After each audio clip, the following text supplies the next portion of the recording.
galera, aqui é o Lucas Albrecht da Nexto e esse é o 25º episódio do What's Next. Então temos mais um episódio aí para vocês do nosso podcast, onde a gente traz grandes lideranças do mercado de saúde para um papo kimono aberto, franco, sincero, super transparente sobre os desafios do setor. E a gente trouxe uma pessoa muito especial hoje, que é o Masanori Shibata Jr., que é um executivo super conhecido do mercado de saúde, tem uma puta jornada e que, mais recentemente a gente se aproximou e acho que a admiração que era à distância ficou ainda mais maior depois que a gente se conheceu pela personalidade que você tem. Então, obrigado por ter aceitado o convite de estar aqui com a gente hoje e ter esse papo com a galera. Então, assim, para a gente poder começar, gasta uns minutinhos falando um pouquinho sobre sua jornada aí, pessoal e profissional que te trouxe até aqui. A maior parte das pessoas já te conhece, certamente, do público que assim, mais recorrentemente assiste a gente. Mas para quem eventualmente está chegando e quer te conhecer um pouco melhor, também gasta uns minutinhos para contar para a galera sobre você. Boa. Valeu, obrigado, Lucas, pelo convite. Muito bacana estar aqui. Puxa, cara, eu tô com 48 anos, sou médico de formação.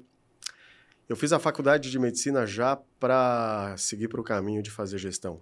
Cresci no ABC Paulista, eu sou de Santo André, muito grato a tudo que eu vivi e aprendi lá. E eu convivi com muitos donos da antiga saúde, dos hospitais, e que, enfim, começaram esse processo de montar hospitais em cidades ali satélites da região de São Paulo.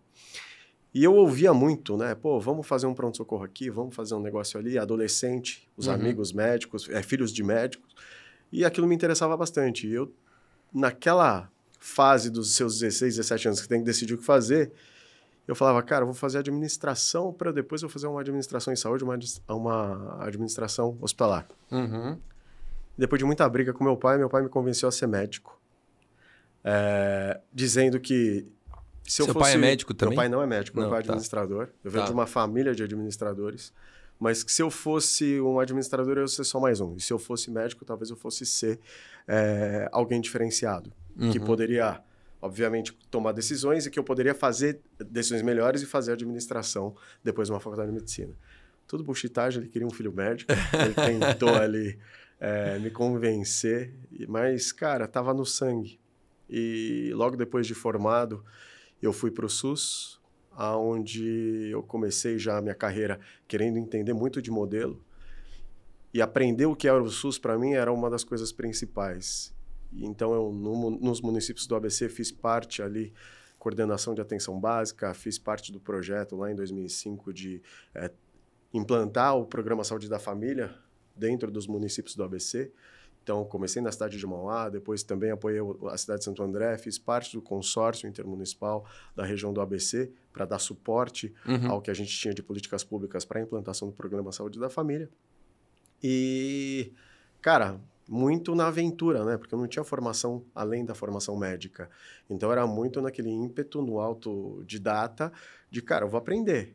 E nessa época, 2003, 2005, não tinha muito, não existia, aliás, cursos muito específicos de gestão. A saúde era de dono. Sim. Você não tinha uma profissionalização do mercado de saúde.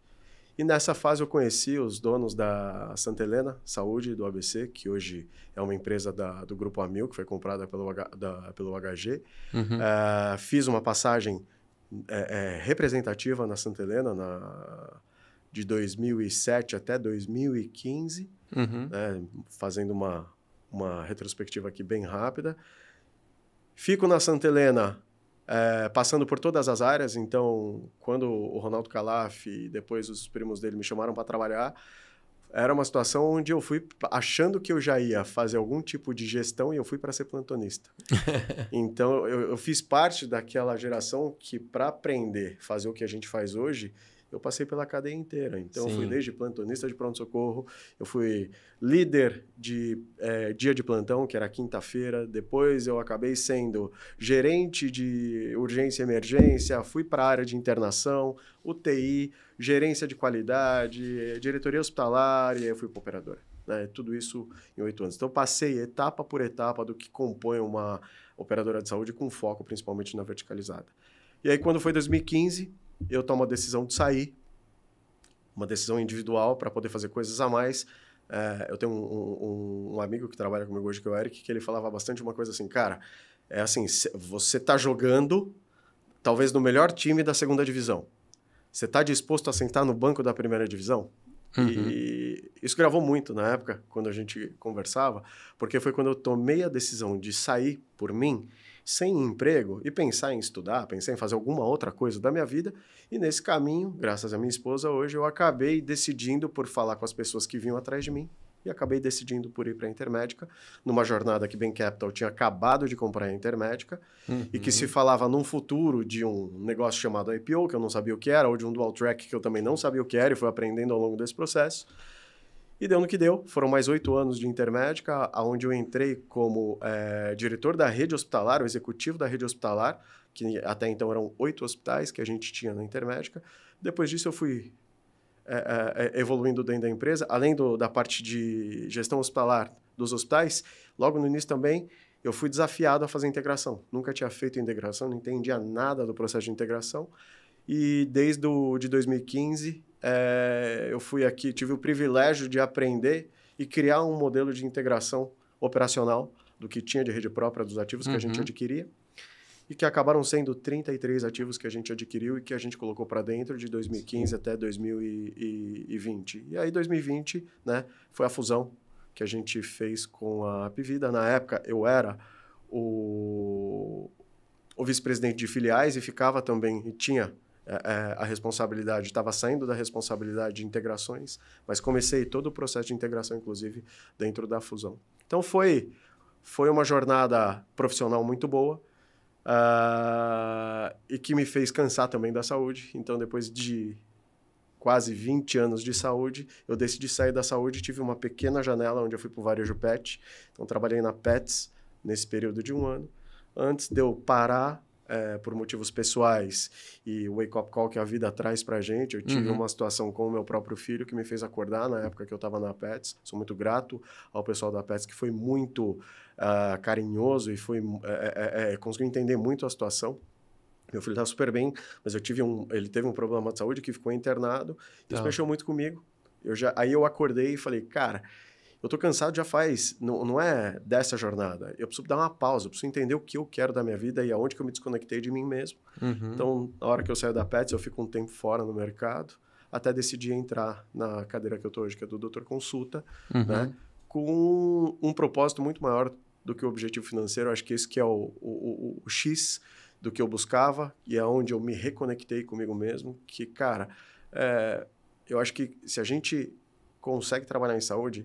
Uma das coisas que eu acreditava lá atrás, quando eu comecei no SUS, e do que eu fiz, principalmente na Santa Helena, tá? Que era trabalhar para aumentar acesso à saúde. Eu acreditava bastante nisso. Sim. Na Intermédica eu também entrei acreditando nisso, mas chega uma hora que você perde um pouco isso, e não é que você perde de propósito, você perde porque acontecem várias coisas dentro da empresa, a empresa evolui, é IPO e tudo mais. Então, os objetivos comuns, inclusive dos executivos, eles mudam durante um processo desse e você acaba se apagando, porque você se contamina de uma forma não negativa, positiva do que está acontecendo no teu contexto e no teu ambiente. E eu acho que eu me desconectei de mim nesse período, tá? E o que me fazia feliz era fazer acesso. Né? O que me fazia feliz era pensar que eu poderia fazer algo. Puta, na época de Santa Helena, mesmo no começo da Intermédica, cara, fazer um plano de saúde acessível, com qualidade, a R$100, era uma coisa que me dava um tesão gigante. Então, esse tempo que eu fiquei parado foi um tempo muito bacana para eu entender de novo que era isso que eu queria fazer, de uma outra forma. E fora da saúde suplementar. Fora das empresas grandes. Né? Então, aqui foi onde eu comecei a buscar algo que me conectasse. Pensei em terceiro setor, quarto setor, pensei em fazer coisa filantrópica, trabalhar para governo, enfim, consultoria, outras situações que pudessem fazer isso. E acabou que o Doutor Consulta veio para a minha vida e cá estou, vou completar quase 2 anos agora. Legal. Trabalhando com uma equipe fantástica. Muito bom. Massa, cara, uma pergunta que eu sempre faço para a galera que vem aqui e que aí é um dual track pessoal, não necessariamente um dual track dentro da empresa, no caso você viveu as duas coisas, mas assim, você tem uma puta jornada como executivo que poderia ter acontecido sem você ter cursado em medicina e sem ter exercido medicina, que foi Cara, você começou em saúde de atenção primária, SUS, vivendo a realidade nua e crua do que é a saúde no Brasil, dando acesso para quem precisa de saúde. Isso certamente teve um cunho de propósito e que alinhou valores pessoais com você muito fortemente, como você disse aqui. E, ao mesmo tempo, você também virou executivo dos maiores conglomerados de saúde do país, com uma pressão que, inicialmente, você tinha um investidor institucional que exigiu um nível de governança muito grande na companhia e que depois, no IPO, isso ainda ganha um peso ainda maior, né? Com a exposição das ações para o mercado, um monte de gente começando a olhar todos os dados debaixo do capô da companhia. E a gente vive hoje, acho que no Brasil, uma realidade em que a gente está observando que existe uma deficiência muito grande de lideranças fortes na saúde. Né? A gente discute muito isso aqui. Que tenham a capacidade de entender do mundo médico, mas ao mesmo tempo também tem que entender de negócio, que se você só olhar a parte técnica, pensando na técnica da medicina, do atendimento, do cuidado, e sem olhar a parte de negócio, possivelmente você pode cometer erros que não vão sustentar o teu negócio. E a gente tem vários, infelizmente, hospitais em situações de gestão muito ruins e que a gente assim, teme para os próximos anos o que vai acontecer e quantas pessoas vão ficar desassistidas com isso. Você viveu esses dois mundos, né? Então, eu queria que você contasse um pouco como isso colaborou, como as duas coisas se somaram para, primeiro, você construir a visão que você tem hoje como profissional, como pessoa, e como é que você avalia esse contexto dessas lideranças atuais do setor de saúde, como é que você se enxerga também que realmente existe esse gap de competência que a gente ainda precisa endereçar no setor? Cara, eu sou muito transparente, você sabe. Eu acho que a resposta ela acaba sendo a mesma para as duas partes da pergunta. Eu acho que eu consegui construir a credibilidade que eu consegui, que eu tenho hoje, baseado em entregas. Cara, eu sempre acreditei, além de ser dessa geração um pouco, acho que mais hands-on, eu sempre acreditei que através do trabalho é que você consegue executar as coisas, não é através de PPT, tá? E eu acho que fruto disso, o que eu aprendi é como que uma ação minha, numa recepção de um pronto-socorro, ela gera algum resultado num DRE. Porque quando você conecta a operação ao negócio, é quando você consegue entender o caminho desse negócio e como que ele afeta o resultado da companhia, no curto, no médio e no longo prazo. Tá? Eu acho que aqui é onde eu investi bastante tempo para poder entender custos, despesas e ver o que as ações que a gente pode fazer dentro de uma instituição, como elas podem refletir a pior ou a melhor dentro do teu resultado financeiro. Tá? Acho que um ponto adicional que me trouxe bastante, eu acho que clareza, era balizar o resultado financeiro versus a qualidade do teu serviço e a percepção do cliente dentro disso. Tá. Na jornada que eu fui me moldando e me formando, na época, e ontem até bati um papo com ele, com o Rubens Covelo, do antigo IQG, hoje o QGA. O IQG estava começando o processo de canadense no Brasil de acreditação. E eu tinha uma fome de querer aprender, né? Então, eu acreditei muito na curva da intensidade. Eu falava, cara, tudo que eu puder aprender o quanto mais rápido possível, para mim é melhor. Cara, eu não venho de uma família rica, abastada, eu não tinha como pedir pro meu pai ficar me pagando um MBA para eu ir para Stanford ou fazer algum curso fora. Eu tinha que ver o que eu conseguia fazer dentro da minha realidade. Certo. Então, o Rubens, quando eu conheci ele num processo de acreditação, eu falei, cara, será que você não consegue me ajudar e eu ir fazer um curso de formação e depois eu viajar, porque eu queria viajar, eu queria conhecer outras realidades para trazer um MBA de experiências vividas em regiões diferentes para entender o que é essa realidade operacional do Brasil. Isso me ajudou bastante para entender o conceito do que é o resultado financeiro, o que é o resultado de qualidade, baseado na expectativa que a gente tem para cada instituição e nível de instituição que a gente tem de saúde hoje. Tá? Que já tinha naquela época. Porque a expectativa de uma população AAA que usa hospital AAA, cara, é uma. A expectativa da classe média é outra. A expectativa de quem não tem plano é extremamente diferente dessas expectativas. Quando você fala não só do acesso, mas também da entrega.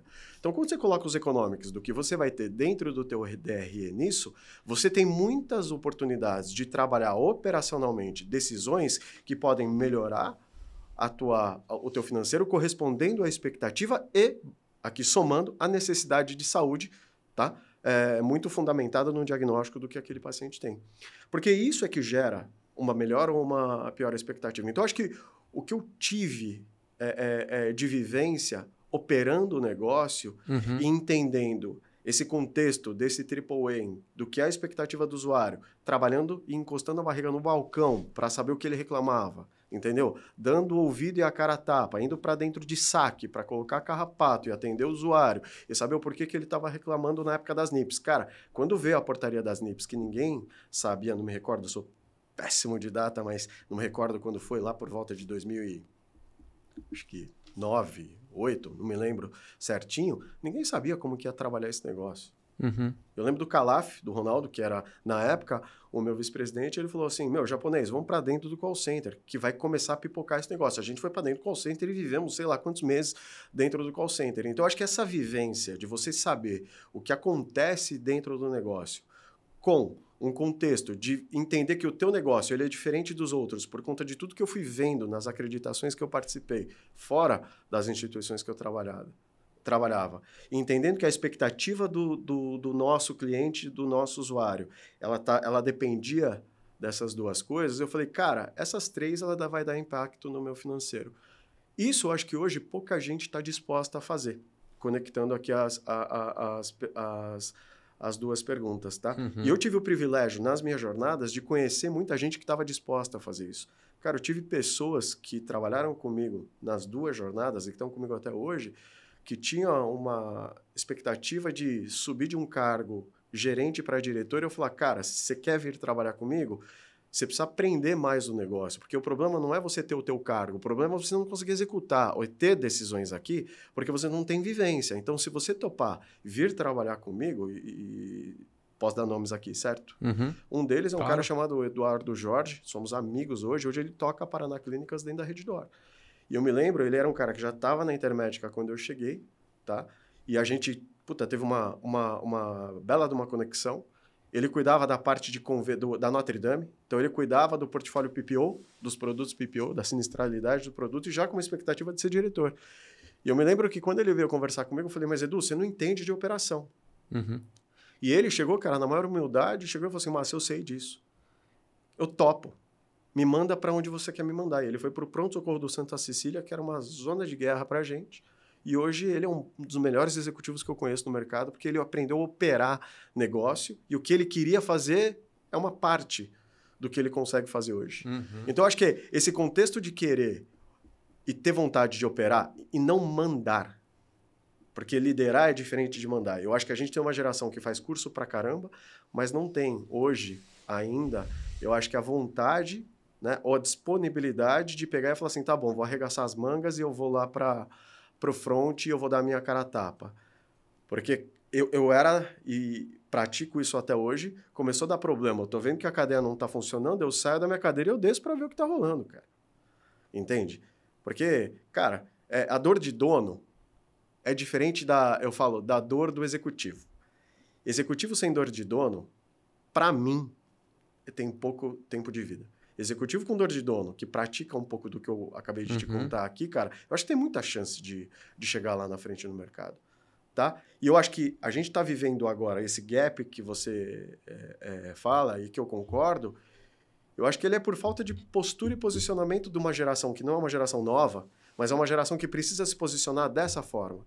Essa geração, eu acho que é uma geração que deveria estar muito menos preocupado com o título, que eu costumo falar para o meu pessoal, que está no cartão, e muito mais com a oportunidade que eles têm na empresa que eles estão trabalhando hoje.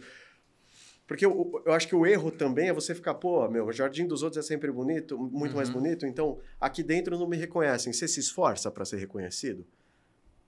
E o que é se esforçar para você? Se esforçar é fazer 20 reuniões por dia, não descer no teu centro médico e não descer no teu hospital para saber o que a tua base está falando e o que o teu cliente está pedindo? Isso não é se esforçar. É trabalhar, mas não é se esforçar. Então, eu acho que a liderança de saúde ela tem que ser operadora. Uma liderança que opera negócio. E que opera negócio não é que manda nas pessoas, é que comanda, que lidera e que inspira. Porque, cara, e essa questão do inspirar, para mim, ela está muito relacionada a transpirar junto. Quem está disposto a fazer isso? Porque entrar numa sala, dar um monte de ordem e não estar disposto a participar e fazer nada, cara, a gente vive hoje uma transição de gerações, onde essa geração mais nova, que nem sei mais o termo que a gente dá para eles... É uma sopa de letrinha, né? É uma sopa de letrinhas. Nessa sopa de letrinhas, cara, essa galera não quer e ela vai virar as costas para você e vai sair fora, né?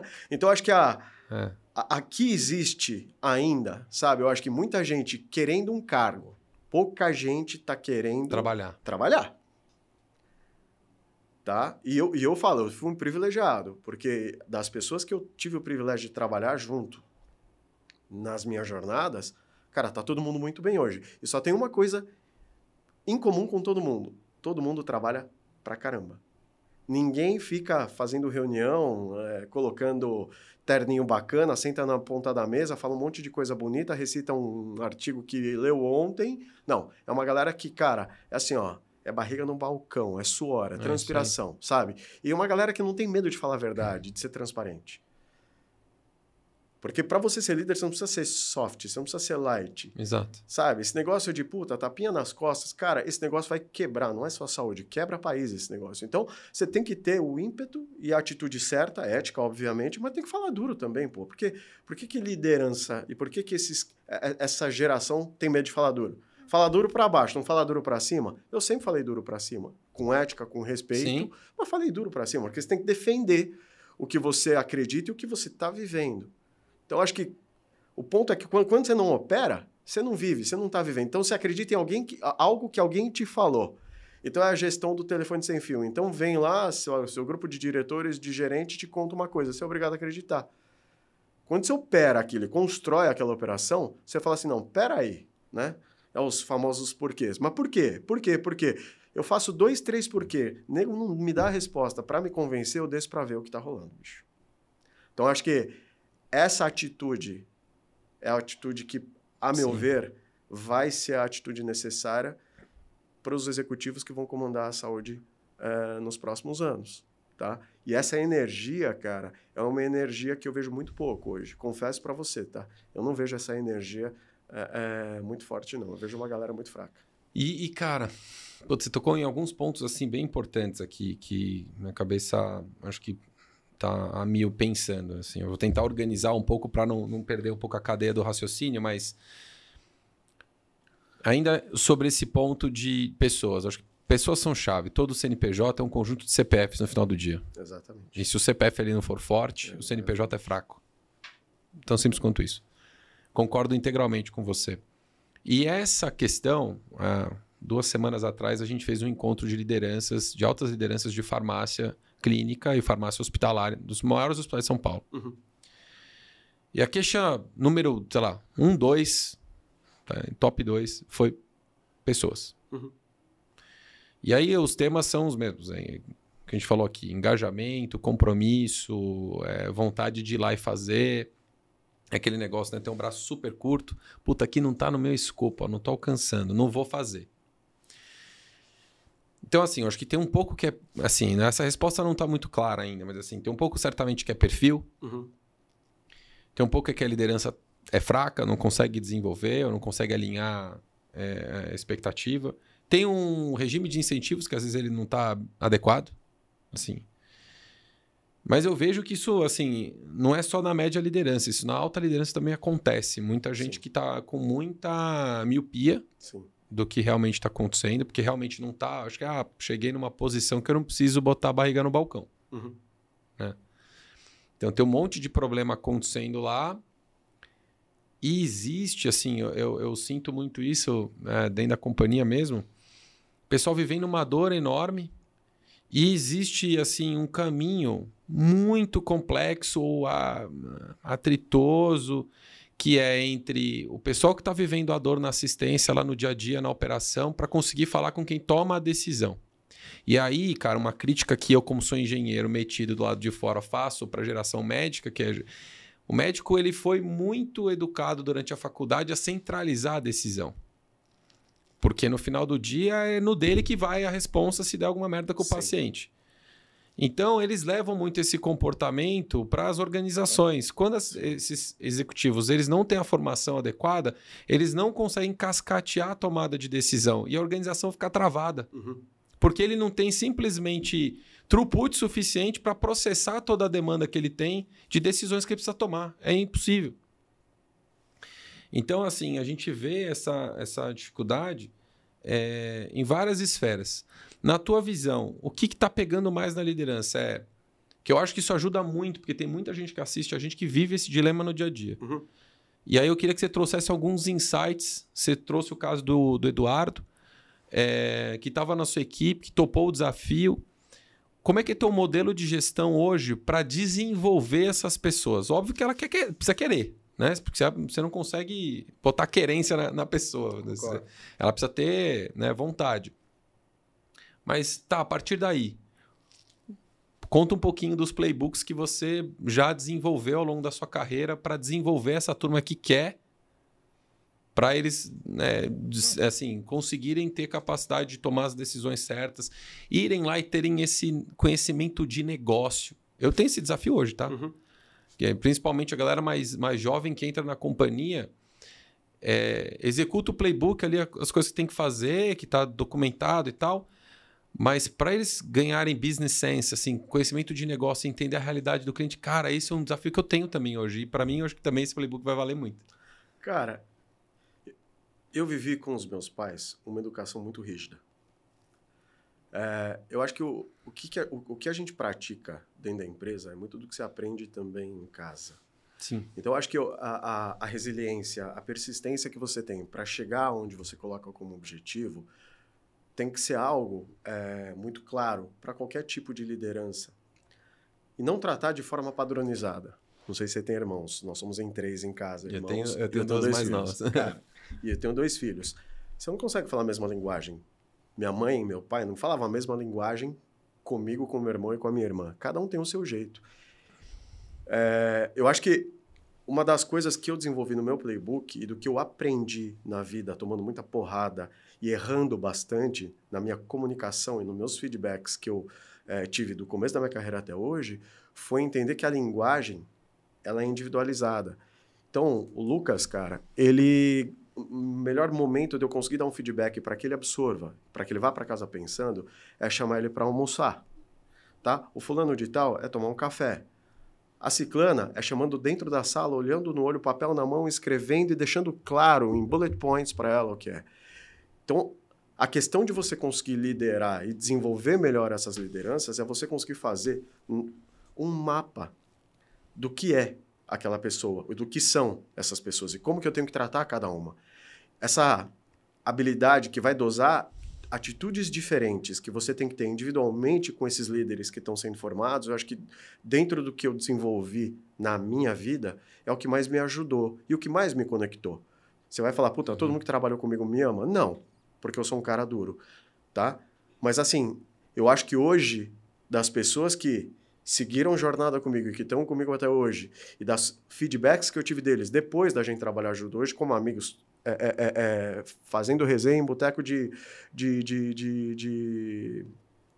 como falar, de ex-empresas que a gente trabalhou, o feedback é esse. Falou, cara, massa, chegou momentos, eu ouvi isso de vários, chegou um momento que eu achei que eu ia te dar um soco na cara ou que eu ia te pedir as contas. E hoje eu sou grato. Entende? Por quê? Porque é difícil você conseguir ativar aonde está o real problema. É um quê de psicológico e de psicólogo que você tem que ter numa situação dessa. Porque você não sabe o que a pessoa está passando. De repente, o resultado dela não é fruto do que ela tem de desânimo em relação ao trabalho ou ao negócio que ela está. Está acontecendo alguma coisa na vida pessoal dela que você não sabe. Exato, cara. Está se separando, está com um problema com o pai e com a mãe. E você só consegue descobrir isso quando você sai da média de uma reunião, onde você consegue dar a porrada se tiver que dar em todo mundo, ou dar a orientação que tem que dar em todo mundo. E no individual, você chama de canto, você consegue observar e ativar dentro dela alguma coisa que leva para a mesa o seguinte, porra, cara, realmente, massa, eu não tô legal. Entende? E aí eu acho que a questão da liderança, e é onde que a gente precisa ser um pouco mais humano e ser muito menos... porque liderar é isso, liderar não é mandar. Liderar é entender momentos, liderar é saber que aquela pessoa, assim como você, assim como eu, você tem tempos, você tem performance vinculadas ao que acontece à tua vida, você tem momentos Ninguém é obrigado a acordar sorrindo, lindo e maravilhoso todo dia. Todo mundo tem direito a ter dia ruim. Né? Então, acho que o ponto que gere soft skills, eu estou falando de lideranças, tá? Não estou falando da base, estou falando de liderança. Eu acho que liderança passa por aprender a desenvolver com eles como que você consegue fazer com que essa parte de soft skills que vai gerar senso de comunidade através de relacionamento, você consegue ativar. Porque, para mim, de gerência para cima, hard skills eu não coloco em discussão. Isso, para mim, é inegociável. Cara, você veio para cá... Você deveria cara, saber isso aqui você tem. Isso você tem. Na boa. Ou te contratar errado. Agora, aonde que a empresa ela se forma? Aonde que ela começa a ter um pouco mais de clima e cultura? É quando você começa a trazer individualmente os problemas que cada um, oportunidades que cada um tem, inclusive eu. E aqui é o que eu brinco, né? Brinco não, o que eu estimulo o meu pessoal que trabalha direto comigo. Gente, é colocar vulnerabilidade na mesa. Opa, total. Cara, eu tenho as minhas. Então, quais são as minhas? Como eu falo para eles, eu tô precisando de ajuda. A gente tá num momento super bom, só que eu não posso fazer sozinho. O médico, terminando a resposta, como você disse, ele tem um perfil muito diferente para poder fazer isso. Porque o médico não tem a cabeça de processo. A cabeça do gestor médico, da grande maioria, é a cabeça do fix the bugs, porque é o que a gente aprende na faculdade. Diagnóstico, tratamento e o que dá de resultado. Tá? O processo na cabeça do médico, ele é esse. Então, o médico, quando ele consegue destravar isso, quando ele consegue entender que a comunicação, isso que a gente acabou de conversar, tá? De usar o lado das aulas de psicologia que ele teve para conseguir destravar valor dentro do grupo, puta, eu acho que esse, dentro do meu playbook, é o que eu nunca deixo de lado. Nunca deixo de lado, tá? Porque no final é isso, é relação de confiança, cara. Como que você vai dedicar a tua vida e da tua família num projeto financeiro se você não confia em quem está do teu lado? Perfeito. Cara, você tem que confiar. E aí eu coloco a prova. Como eu coloco a prova? Eu coloco a prova o relacionamento que a gente tem entre nós, eu coloco a prova o hard skills, que você tem que colocar a prova. Chega uma hora que você tem maturidade dentro disso. Mas tem um momento que você tem que colocar a galera à prova. E colocar a galera à prova, inclusive, é cutucar onde de repente está doendo. Porque você tem que saber, é resiliente? O Lucas é resiliente? Ele é realmente persistente ou é aquele cara que na primeira dificuldade vai falar, puta, isso aqui não é pra mim? Porque o que mais tem é gente que fala, essa camisa é minha, eu amo essa empresa. Passou a primeira dificuldade de 2 semanas, na terceira tá pensando em ir embora e procurar outro emprego. Então você faz uma peneira natural quando você começa a entender e começa a pressionar. Animal. Cara, várias das coisas que você citou aqui são super importantes e, cara, é da prática, né? Isso não vem do livro, né? Não. Isso vem da prática, né? Isso é dia a dia. Esse negócio de peneirar e você chegar e ter a conversa, muitas vezes fala assim, cara, me conta aí. Você tá jogando o seu melhor jogo, honestamente? Chega pra tua equipe. Fala assim, cara, não é porque a gente é uma empresa XY ou qualquer realidade ou qualquer condição que a gente possa encontrar para dar uma desculpa de, cara, você citou um pouco no começo da conversa, né? Você fez uma analogia com o futebol. Eu faço uma analogia muito parecida com a galera. Eu falo assim, cara, a gente quer jogar o Brasileirão ou a gente quer jogar a Champions League? É isso aí. Assim, cara, e quando alguém vem que eu assim, porra, mas puta, eu não sei como faz. Eu assim, cara, eu também não sei. Se eu soubesse, eu não precisava de você. Eu preciso de ajuda. Assim, mas vai procurar e hoje a gente tem zero desculpa para alguém chegar e falar assim, puta, eu não sei, eu não consegui. Porque a informação tá gratuita e disponível de forma abundante. Sim. E é razoavelmente simples você conseguir ter acesso a pessoas que possam te ajudar. Com experiências, com troca de informações e conteúdo tem, assim, de forma pervasiva. Então, assim, cara, não dá. Assim, e assim, se já vai ter o trabalho de pesquisar, entende como o melhor do mundo está fazendo isso. Por que você vai, entendeu? Concordo. Se espelha no melhor do mundo. Qual o problema? Concordo. A informação está aí. Então, assim, aquela coisa, porra, eu quero ser um atleta de alta performance.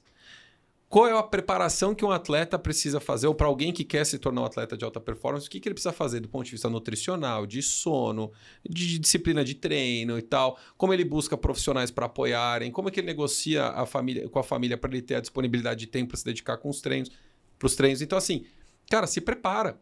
É a mesma coisa no negócio. Assim, se você tem uma atividade que você vai fazer, você vai botar uma camisa, cara, nessa posição que eu tô, as pessoas que estão fazendo o que eu estou fazendo no mundo, quem faz melhor isso?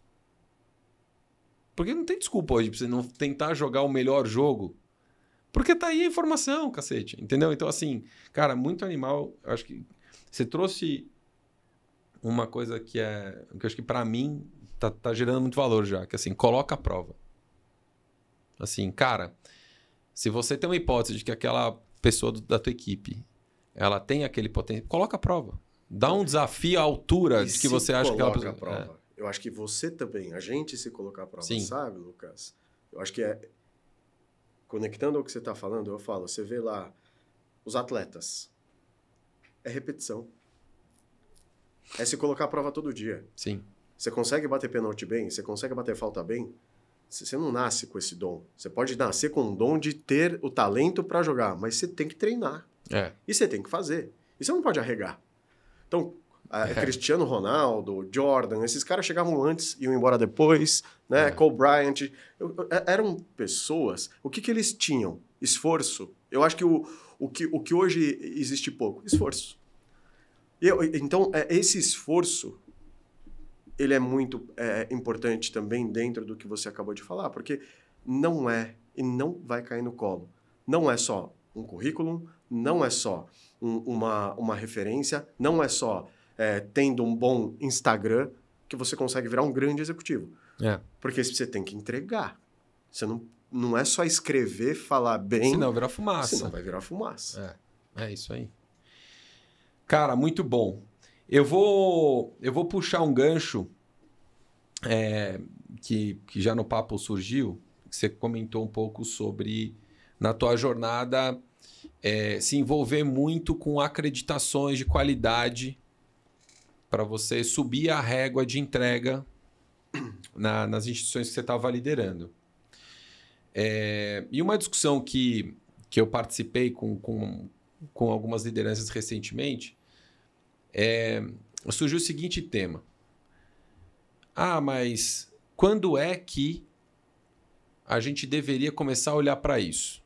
Acho que só um preâmbulo super rápido. Eu estava defendendo uma tese de que as acreditações hoje para prestadores de serviço de saúde, na atual circunstância macroeconômica do país, macro de saúde e micro dos hospitais em particular, nessa gangorra de operadora puxa valor para o lado dela, tirando o valor do prestador e vice-versa. Essa gangorra historicamente é comprovado pelos dados, então isso acontece muito, é um jogo de soma zero no mercado que saúde suplementar não cresce. Praticamente o número de beneficiários 23 para 24 foi 1,17% de crescimento. Então, assim, irrisório. Então, se a gente olhar, eu estava defendendo esse argumento de acreditação ser ainda uma linha de proteção à receita, à margem, a melhores condições de negociação com as operadoras e tudo mais. E eu estava trazendo alguns dados que estavam ancorando a minha argumentação. E aí uma pessoa chegou e falou assim, quando a gente tem que começar a olhar para isso? Quando a gente já tem maturidade profissional e institucional para poder ter uma certificação, ou vai ser meio top-down. Né? A gente não está pronto, mas vamos ficar pronto e foda-se. Porque é assim que vai ser agora a nova regra do jogo. Eu tenho uma visão, eu queria saber da sua. Assim. Eu acho que na saúde, esperar esse momento da maturidade chegar, talvez ela nunca chegue. Então, eu acredito em, estabelecemos que seremos acreditados ou que vamos dar esse salto de qualidade. Então, vamos botar prazo, vamos botar orçamento, pessoas capazes de executar e vamos cobrar. Tão simples quanto isso. Senão, não vai acontecer. Esperar que a maturidade chegue. Agora estamos prontos, os processos estão lindos, as coisas estão funcionando. Agora, vamos chamar aqui só para o pessoal dar o selo? Eu acho que não acontece. Você viveu muito isso na prática. Você teve que virar muitos ativos que vocês compraram e que vocês estavam certificando e trazendo para o padrão da Intermédica na época e tal. Conta um pouco como foi isso e, traz a sua visão aí. Para mim é o inverso. O processo de qualidade é que gera maturidade. Porque as pessoas não vão aprender o processo de qualidade sem serem educadas dentro dele. E a instituição, ela evolui dentro desse processo. A qualidade, para mim, ela sempre foi, desde o início, e sempre será, tá? Um dos grandes pilares. Não pelo selo, independente dos selos, independente da certificadora que você escolha. É por conta da processualização que você tem melhores controles dentro do teu negócio. Então, aqui é onde eu acho que a gente tem ainda uma grande oportunidade de trabalhar a cabeça dessas lideranças. E aí a maturidade que precisa existir é só uma, é o do líder que comanda para tomar a decisão.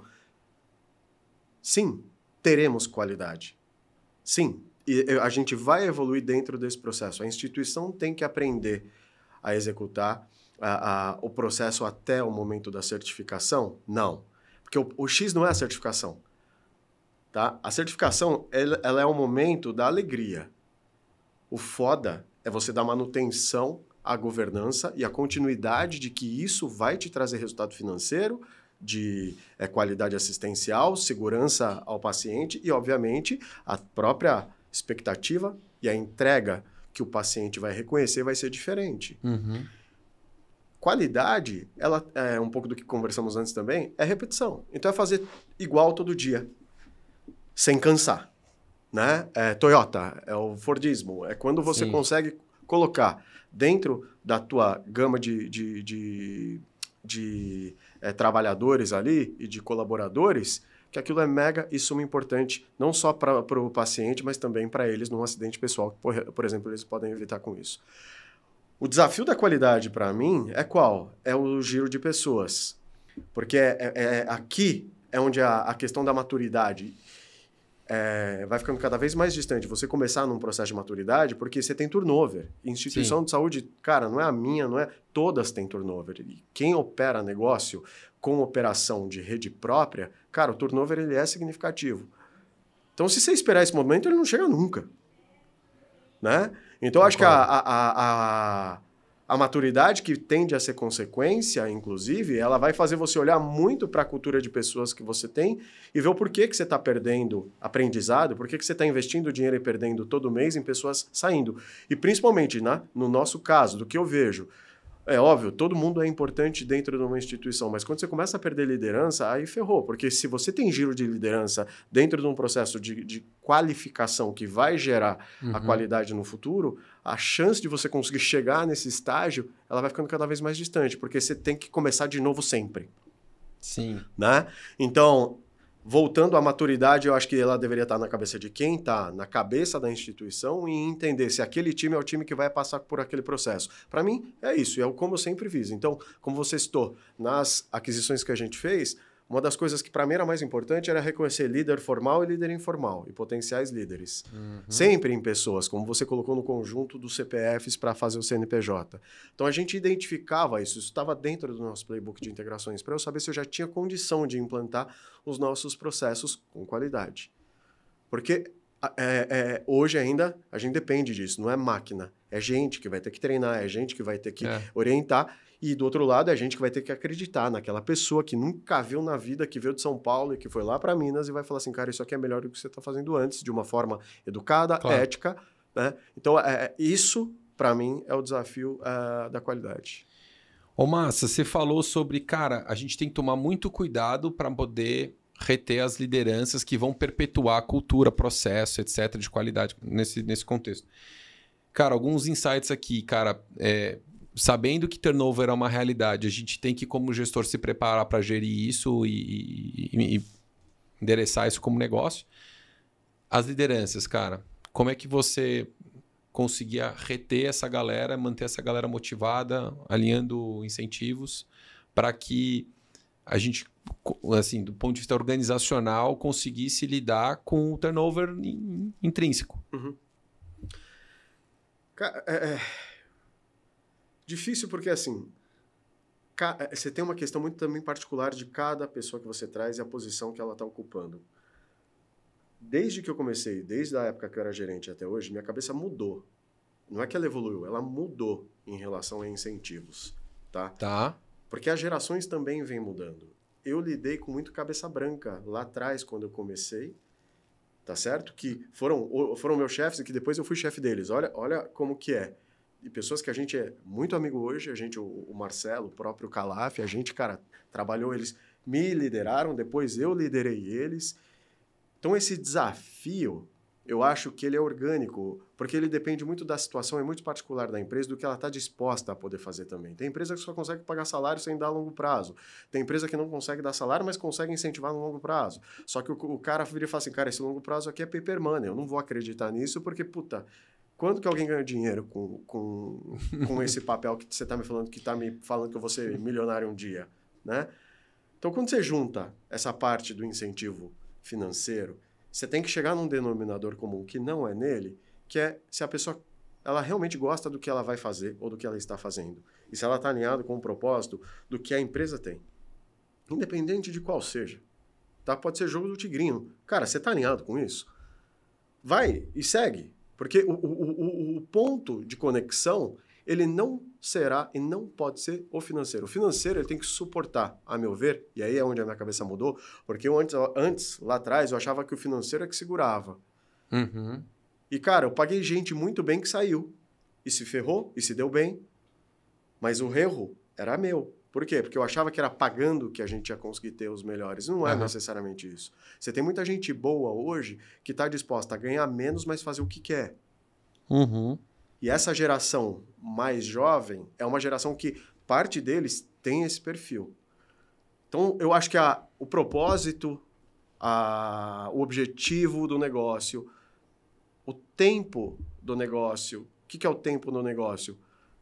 Para um executivo, o exit, qual que é o plano? Aonde que está o teu 5-year plan, aonde que está a tua estratégia de curto, médio e longo prazo para chegar dentro disso? Isso aqui conecta a você, independente do financeiro? Beleza, aí nós vamos falar do financeiro. Tá? Eu acho que é uma geração, e aqui vem o meu aprendizado, e é onde eu mudei, porque lá atrás eu lidei com um cara que era dinheiro, e você deve ter lidado talvez com isso também. Não, me paga bem que eu faço o que você quiser. Eu ouvi isso algumas vezes. Né? Hoje já não é isso. Hoje você oferece, você paga bons salários, a galera vem e fala, puta, mas não é o que eu quero, pega e vaza. Pega e vaza. Então essa composição é entender cada indivíduo, como que você na balança, você coloca o que é o projeto, o que é o propósito, e aqui como que você baliza o incentivo de curto e longo prazo. Tá? Liderança, diretor para cima, a meu ver, em empresas tem que estar incentivado no longo prazo. Tá? Sim. Trabalhar a liderança diretiva só no curto prazo é pedir para um dia esse cara ir embora ou para um dia esse cara sair fora. E incentivar, ano a ano, cada vez mais, essas pessoas para que elas tenham a conexão. E, obviamente, se conseguir, num determinado momento, fazer o que ela está conquistando, se transformar um pouco também em dinheiro. Porque não pode ficar isso só na alusão de que um dia isso pode te fazer bem e pode transformar a tua vida. Animal. Cara, e aí eu acho que tá trazendo agora acho que um pouco a conversa para os dias de hoje, né? A tua entrada no Doutor Consulta, me corrige se eu estiver falando groselha, mas é uma conclusão da minha cabeça pelo papo aqui. Eu acho que trouxe o Massa de volta para aquele momento em que você estava trabalhando com acesso no SUS e tal, atenção primária e tal. E que era uma coisa que sempre te motivou e te deu brilho nos olhos, né? Então, assim, conta um pouquinho dessa fase que você está agora e se o que eu estou concluindo aqui faz sentido. Acho que acho que tem um espaço também para você contar um pouco da proposta de valor da tua consulta e o que vocês estão fazendo hoje e como é que isso está pessoalmente conectado com você como executivo, como profissional e como pessoa também. Cara, eu tô na melhor fase da minha vida. Melhor fase da minha vida. Eu adoro quando as pessoas falam isso pra mim. Foi muita fogo, porrada e bomba. Uhum. E não é que as empresas, eu causei para mim mesmo, porque o problema de pessoas como somos é a tua cobrança, não é a cobrança de alguém em cima de você. Como eu me cobrava sempre, como eu me cobrei, e hoje como eu sou mais leve comigo também. Né? Então, eu acho que a maturidade e os 48 anos, uma hora, eles começam a te dar um pouquinho mais de clareza do que você não deve fazer mais. Eu não me arrependo de nada do que eu fiz, tá? Eu me arrependo de coisas que eu poderia ter feito diferente ou ter feito melhor, da parte familiar e pessoal. Trabalho um pouco também, obviamente. E isso que me fez chegar a uma conclusão de equilíbrio, que nesse meu mini período sabático que eu tive, tá? De criar disciplina para que eu consiga dar manutenção a esse estilo de vida e a esse massa, né, que eu sou hoje. Onde eu tenho que equilibrar o meu lado pessoal, fazendo meu esporte, fazendo as atividades individuais que eu faço, saindo com amigos, podendo ter um tempo só para mim, o meu tempo com os meus filhos, o meu tempo com a minha esposa, o meu tempo em família, meus pais e, obviamente, também o trabalho. Sim. Desde que eu comecei a trabalhar, até antes do Doutor Consulta, eu sempre fui trabalho. Eu fui pai velho, a Isabela nasceu, eu tinha 39 para 40 anos, que foi uma decisão que eu tomei, né, na minha vida, eu tinha que dar certo. Tem um pouco da cultura do japonês, cara, que você tem que dar certo. Eu sou mais velho. Além de tudo, você tem isso, né? Então, mais velho é aquilo, cara. Se faltar alguma coisa na nossa família, você é o responsável. Você tem que estar pronto. Ah, tá. Você tem que estar pronto. Você vai ter que prover essa família. Vixe, sou eu no meu caso. É você no seu caso.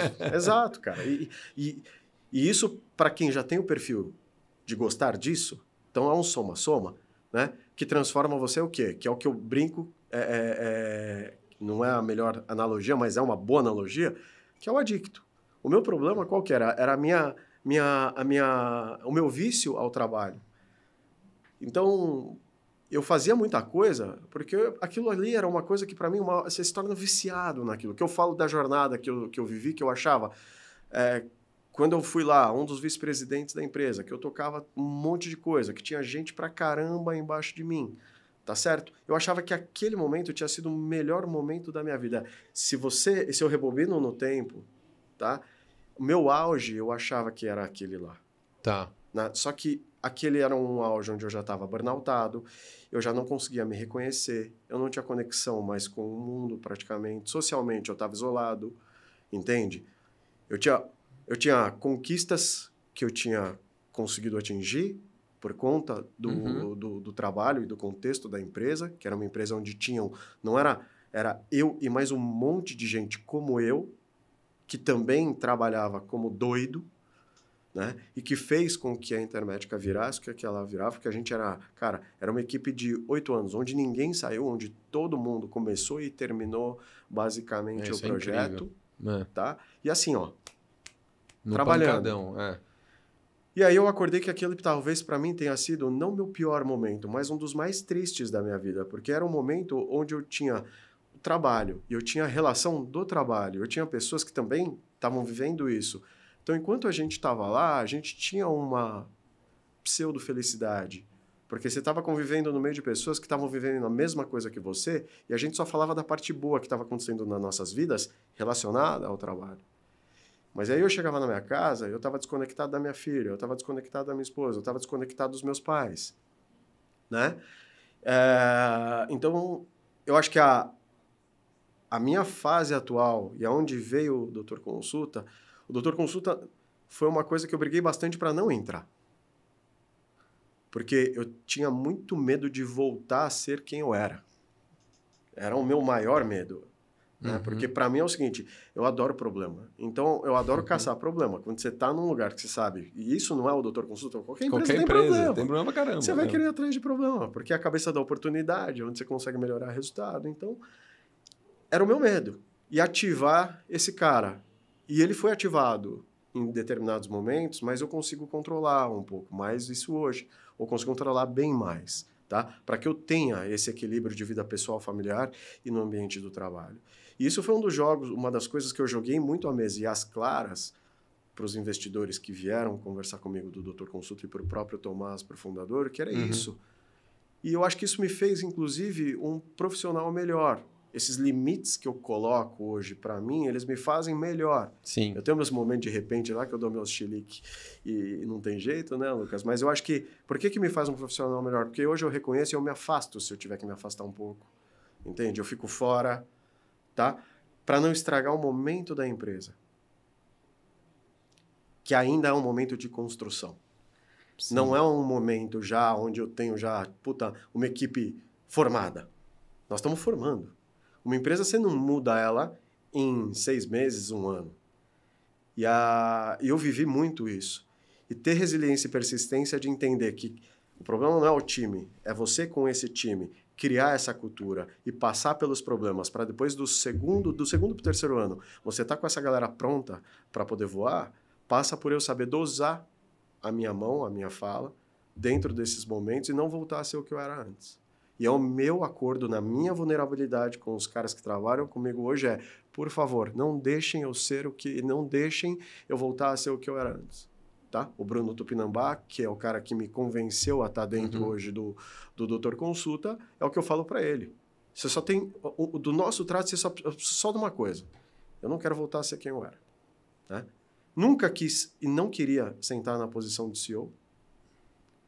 Meu primeiro objetivo, junto ao Doutor Consulta e com eles, era ser um operating partner, que é o que eles tinham me convidado, e apoiar o negócio, justamente por medo de voltar a ser executivo e voltar a ter, talvez não o pior, mas essa parte não tão boa para mim.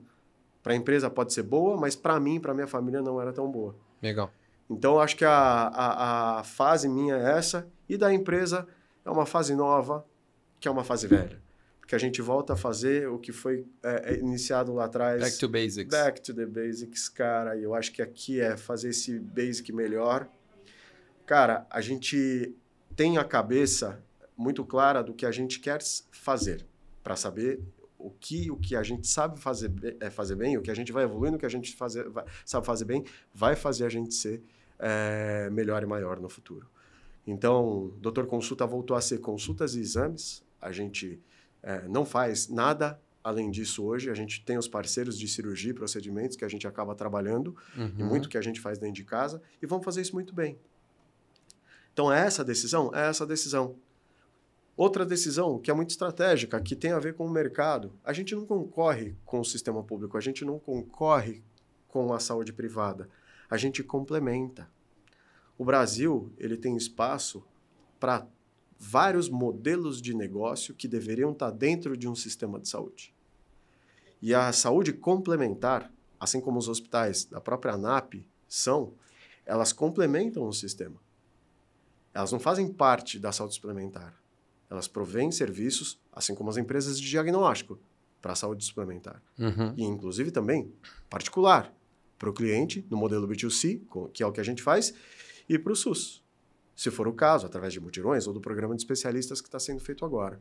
Então, a jornada do Doutor Consulta é justamente no conceito de complementariedade e de não precisar ficar concorrendo, sendo que tem mercado, e mais do que mercado, necessidade de acesso para essa parte de atenção primária e secundária, fazer isso muito bem feito. E fazer isso muito bem feito não é fazer só no atendimento que é dado quando um cliente nosso ele entra dentro da nossa clínica, de uma das nossas unidades. Mas é como eu consigo acompanhar a saúde dele, inclusive quando ele está fora. Porque ter uma clínica não significa que você faz atenção primária e secundária. Você provê serviços de especialidades. O nosso objetivo, que a gente está construindo e evoluindo dentro do modelo, é como que eu acompanho essa saúde. E como que eu faço com que o Doutor Consulta seja escolhido por essa pessoa para ser a empresa que vai suportar ele para o resto da vida dele. E dentro da tua fala, você tem hoje lá 48 milhões de brasileiros, 47, 48, flutuando ali, que tem saúde suplementar, só que você tem 160 milhões de brasileiros que tem SUS. Só que não esqueça, esses 47 que têm saúde suplementar também tem SUS, porque o SUS é universal. Sim. Então, esse cara aqui já tem duplo acesso, que eu tenho, você tem. E aí você tem uma camada aqui no meio, que só tem um acesso de um serviço público que precisa, obviamente, melhorar. Melhorou muito, e eu sou um dos caras apaixonados pelo que o SUS é como modelo, mas que precisa evoluir, e que precisa evoluir não só na questão de cabeça e de gestão. Eu acho que a gente tem leis também, que são leis muito antigas e que funcionaram durante um certo tempo e que, nos últimos 25 anos, elas precisam talvez de uma atualização ou talvez de uma nova discussão, porque a medicina evoluiu, a saúde evoluiu. Hoje você tem mais tecnologia, a gama de medicamentos, rol de procedimentos. Cara, os caras da saúde suplementar sofrem com isso, para um mesmo cálculo atuarial. Então, cara, fiz isso a vida inteira. Então, você tem lá a frequência de um produto, onde você colocou terapia, você coloca, enfim, as frequências necessárias para a saúde daquele produto, vem um rol de procedimentos que te coloca mais uma obrigação que vai tirar a frequência num custo que você não estimou. Então, isso precisa mudar. Só que a cabeça de mudança é de evolução. E não é achar que a saúde suplementar também ela vai resolver o problema do Brasil como inteiro, porque não vai. E a prova é quais são os produtos B2C que você tem hoje para a população brasileira em saúde suplementar e como está a performance deles em escala e como que é o acesso e o custo deles para isso. E achar que a saúde suplementar com integralidade ela é a única solução para acesso, a meu ver, opinião pessoal minha, não é uma opinião da empresa, é o que eu penso, do que eu vivi, eu acho que é uma visão muito simplista e que defende só um lado da cadeia de saúde e que não está pensando no cliente final, que é esse brasileiro que precisa de acesso. Então, a gente focou muito nisso, sabe? Então, aonde que está o nosso objetivo? O nosso objetivo é justamente fazer, não antítese, mas colocar as pecinhas que faltam nesse Lego, que tem uma oportunidade de prover saúde para essa população que está buscando. O Doutor Consulta, cara, não fazia marketing há muito tempo. Há empresas como o Doutor Consulta, até da associação que a gente fundou, da Anebaps, são empresas que não fazem marketing. E elas estão crescendo. Estão crescendo por quê? Porque quando você não tem uma decisão de sistema, a população ela decide por ela. Então, as empresas e tem uma como demanda a nossa... reprimida muito grande, né, Márcio? E essa demanda reprimida é que faz empresas como a nossa serem buscadas pela população. Porque, cara, se você não tem, aí você começa... por acesso à tecnologia, a buscar, como que eu consigo aquele cardiologista? Porque o foda de saúde é qual? Você faz um exame, você tem alguém que está do teu lado que faz um exame, vem um ultrassom com uma hipótese diagnóstica que você joga hoje no Google, não vou nem falar de ChatGPT, que te fala um monte de desgraça, e você vai tentar marcar uma consulta no SUS ou na saúde suplementar, e você tem um tempo para isso acontecer, que não está dentro da tua expectativa de aliviar a tua ansiedade e a tua angústia, você vai buscar uma alternativa. A gente faz isso. E é o que acontece hoje nessa cadeia de saúde complementar, que é onde a gente tem os nossos serviços hoje. Entende? E acho que uma curiosidade é que a gente não atende só aquela dúvida que tinha lá atrás, mas concorre com o SUS. Não concorre, complementa. E o pior, tá? Atende quem tem plano também hoje. Porque as empresas de atenção primária e secundária, como as nossas hoje, também estão atendendo quem tem plano hoje. Por quê? Porque os planos estão sofrendo, muitas vezes os prazos de consulta estão muito dilatados ou de exames, e que é o pior cenário. Aí esse brasileiro que tem SUS, que tem plano de saúde, ele vem para a gente também. Então essa história também de falar que, mas esse ambiente de primária e secundária, das empresas, até algumas de cartão, tá? Elas não conseguem dar 100% do que a população precisa, é equivocado, porque os próprios planos hoje não estão conseguindo dar. Sim. E é porque não conseguem, porque estão fazendo com intenção? Não. É porque a informação ela é muito grande hoje e o nível de ansiedade por conta de excesso de informação ele subiu pra caramba, meu.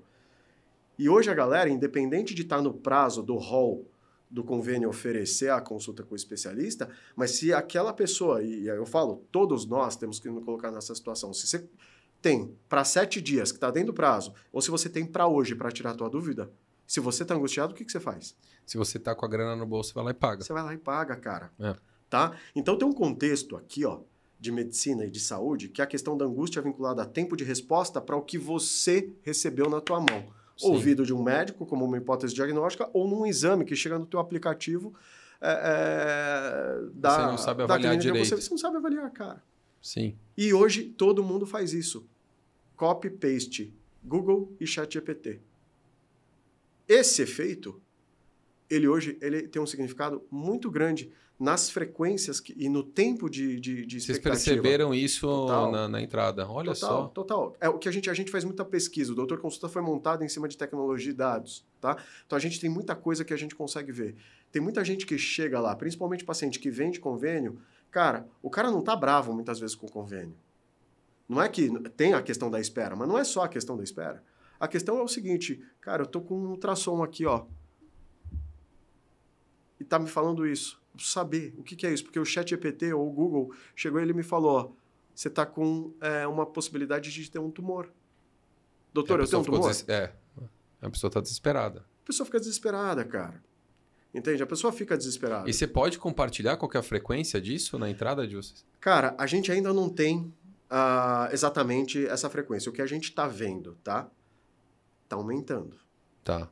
Está aumentando. Vem aumentando bastante, inclusive com o nosso próprio paciente. Tá. Tá certo? Uma das maiores queixas que a gente tem não é o pessoal colocar atraso para a entrega de exames, que também existe. A gente não é perfeito e a gente tem processos a serem melhorados. Mas você vai ver, o cara fez exame num dia, 2 dias depois ele não recebeu um anátomo-patológico, ele está cobrando. Por quê? Porque ele tinha um ultrassom prévio que mostrava alguma coisa e ele não tem. Porra, cara, é uma questão de informação, de melhorar a comunicação. Ele não entende que demora um prazo maior para o patologista poder ver aquela peça e conseguir dar um diagnóstico. Entende? Sim. Então, a ansiedade por excesso de informação, a gente vê que ela está mudando a realidade do que a gente dos pacientes que a gente atende, tá? E do público jovem é onde mais está isso. O adulto jovem, a gente vê bastante isso. O idoso já é mais maduro, ele já passou por várias e muitas vezes ele já tem, cara. Agora, o adulto jovem, ele está sofrendo bastante com isso. A gente é o país mais ansioso do mundo, né? Então, assim, eu acho que tem uma correlação importante. Opa, grande. Cara, puta, muito legal. E conta um pouquinho como é que estão os planos de vocês hoje, né? Vocês estão um pouco mais regionalizados aqui para o Sudeste, salvo engano. Mas como é que estão os planos de vocês? Vocês querem focar em uma determinada praça ou já estão olhando? Porque eu acho que isso daí é meio universal Brasil, né? Sim. Essa demanda a falta de acesso, ela inclusive, a gente tem polos em que acesso é um problema até endêmico. Como é que está o plano de desenvolvimento de vocês que vocês estão mirando aí para o médio e longo prazo? A gente começou agora o processo de expansão. Agora não, a gente começou faz alguns meses o processo de expansão, voltamos a ter um plano. Esse plano de expansão, primeiro ele vem para a região onde a gente atua hoje para cobrir alguns pontos cegos que a gente tem em São Paulo e no entorno, ABC, Osasco, Guarulhos e Taboão. Então a gente fez uma revisão da rede, do modelo Hub and Spoke que a gente opera, porque o nosso modelo é um pouco diferente de algumas clínicas, porque o que a gente faz? A gente tem unidades M e G, que a gente chama, tem algumas P ainda, mas são M e G, que fazem a maior parte do que a gente precisa de primária e secundária e direciona para um hub, que é o nosso centro diagnóstico, tá? O que se necessita principalmente de atenção secundária e de diagnóstico de exames. Então, a gente acaba conseguindo cobrir uma área muito maior, que é o mesmo modelo do próprio SUS, de territorialidade que ele tem, e como ele distribui a assistência, a gente opera de uma forma muito similar. Então, a gente ainda tinha alguns buracos nesses hubs and spokes para a gente poder ocupar. A gente deve terminar esses buracos até, no mais tardar, o primeiro quarto do ano que vem. Tá? A gente está agora há um mês e pouco da inauguração de uma mega unidade no ABC, em Santo André, onde a gente vai estar complementando um hub and spoke que precisa ser completado. E estudando já com muito afinco a saída do Doutor Consulta novamente de São Paulo. A gente não vai fazer um processo muito agressivo, a gente vai fazer um processo muito responsável dentro disso. A gente acredita que a gente tem uma oportunidade grande e a gente viu isso através de tecnologia. A gente trabalhou o nosso aplicativo e os nossos canais digitais, a gente deu uma atualizada e a gente está agora num caminho de conseguir extrair dados muito mais trabalhados dentro dos nossos canais digitais e a gente está vendo uma crescente de downloads de Doutor Consulta fora de São Paulo, uma visão que a gente não tinha. Tá? Então, a gente tem um mapa do Brasil onde a gente consegue ver hoje que a gente tem muito download Nordeste, Centro-Oeste, Rio de Janeiro, Sul. Essa galera que veio para ser atendida aqui? Cara, a gente começou a fazer pesquisa disso para entender. A gente tem o turismo médico, que é gente que vem visitar a família e que acaba fazendo seu check-up. Tá? A gente tem pacientes que fizeram download e que ficaram bravos porque a gente bloqueou de Portugal, dos Estados Unidos, do Chile, da Argentina, né? Que usavam aqui, que mudaram e que estão lá hoje. E a gente começou a entender esses dados e querer aprofundar um pouquinho essa análise. E a gente começou a perceber que a gente deveria acompanhar mês a mês os downloads fora de São Paulo. E a gente começou a fazer isso e a gente vê que a gente tem uma crescente, tá? Significativa de downloads em algumas regiões fora de São Paulo, por motivos que não são só da busca da assistência, mas talvez para comparar a assistência e por telemedicina. Então, a gente começou a ter respostas de que tele, para mim, é uma baita oportunidade, porque o pessoal está fazendo download e para usar a telemedicina, e a questão de começar a querer comparar empresas fora de São Paulo com os nossos preços para saber se estão dentro ou não. Cara, isso deu muito ânimo para a gente pensar muito mais fora de São Paulo. Uhum. Já era uma coisa que já estava no sangue. Cara, a gente não está na empresa para conduzir uma empresa que só está em São Paulo. O Doutor Consulta tem um potencial grande de ajudar muito mais gente do que ele ajuda hoje dentro da região de abrangência. E isso deu para a gente aquela energia que faltava para falar assim, cara, agora é isso. Porque por mais que você faça pesquisa de marca e de... Cara, a pesquisa é pesquisa. Quando você tem um dado, tá, de uma ação, de um usuário, lá na cidade X, fora da tua área de atuação, é diferente. E eu tenho um contato desse cara, de repente, eu mando para ele uma mensagem e falo, por que você está baixando esse download? Por que você está fazendo esse download, perdão? O que você quer da gente? Aí eu consigo ser mais assertivo em pesquisa para eu conseguir entender quanto que eu tenho ainda de oportunidade de explorar o meu produto, o nosso serviço, fora da onde a gente está. Então, aqui é onde a gente está agora focando. É um dado bem quali, né? Importantíssimo. Total. Quanti e quali. Quanti e quali. Quanti porque você sabe a quantidade que aconteceu. Quantidade, cara. Mas eu acho que o quanti ele ainda não revela o potencial total, porque eu acho que deve ser amparado pelas pesquisas. Aí sim. Mas o quali, qual foi o driver que fez o cara, tem muito valor aí. Tem muito de valor. Negócio. Muito valor, muito valor. Então a gente está nessa e a gente sabe que é isso. E vamos como? Hub and Spoke. A gente vai fazer primária e secundária. É isso. Sei lá, daqui a 10 anos, está fazendo isso muito bem. A gente conseguiu ter penetração de mercado, que a gente vê que para a gente era o objetivo. Vamos pensar em outras coisas? Vamos. Mas eu acho que o nosso desafio interno é ter a disciplina de executar esse plano. Então, tudo que vem além disso, por mais que seja muito bacana, a gente está deixando hoje de lado para a gente focar e executar bem esse que a gente tem na mão. Boa. Massa, caminhando aqui para a partezinha final, cara, tem algumas coisas que eu queria capturar contigo. Das conversas que a gente teve, você acabou se envolvendo bastante com várias health techs, né? E conversando com founders, entendendo o modelo de negócio e tudo mais. E uma parte também da audiência nossa aqui são founders que estão em diversos estágios. Gente que já está em growth, escalando. Tem gente que está ainda com uma ideia. Então, mais recentemente, a gente tem até algumas lideranças que me procuraram de saúde que estão buscando empreender. Então, pessoas que viveram 10, 15, 20 anos na assistência e estão querendo começar um negócio agora. Que eu acho um movimento super legal. Porque você traz essa vivência, o pessoal que tem experiência querendo, e cara, muito contato com as dores, querendo trazer inovação, querendo fazer alguma coisa diferente. Tem todos os desafios de entrar na saúde que a gente conhece, mas como é que você está enxergando esse movimento ao longo dos anos e a maturidade dos empreendedores e das soluções que estão chegando? O que vocês... e aí não precisa ser contexto de Doutor Consulta, pode ser das outras experiências que você já teve também. Como é que está a sua avaliação em relação a esse movimento? Tem bastante gente fazendo coisa nova. Tem. E também tem muita fumaça, né? Assim, conta um pouco como foi a sua experiência e como que você enxerga que esse movimento ajudou a saúde até então. Olha, cara, a minha experiência maior, Lucas, foi de aprender e conviver com uma parte mais antiga das health techs do Brasil e entender um pouquinho o que eu poderia até contribuir e ajudar. A conexão que eu tive com a maior parte delas foi na intenção de realmente de ajudar e de aprender. No fundo, eu queria também era aprender o que era esse mundo, porque eu sou um desses caras aí que pensou lá atrás, falar, cara, será que eu não tenho um pouco dessa veia empreendedora por ter a pegada que eu tenho? Será que não é esse o caminho que eu tenho que traçar para o meu futuro? E depois eu descobri com amigos que não era, né? Mas participo, e participei muito mais antes, hoje participo um pouco menos, até por conta da fumaça, tá? Eu acho que a maior parte ainda é fumaça. E são estatísticas que a gente vê, né, ano a ano, que eu acho que não é que são preocupantes, mas eu acho que, eu acho que o Brasil poderia ter uma credibilidade, porque tem pessoas criativas e inteligentes de entrega muito fodidas de boa.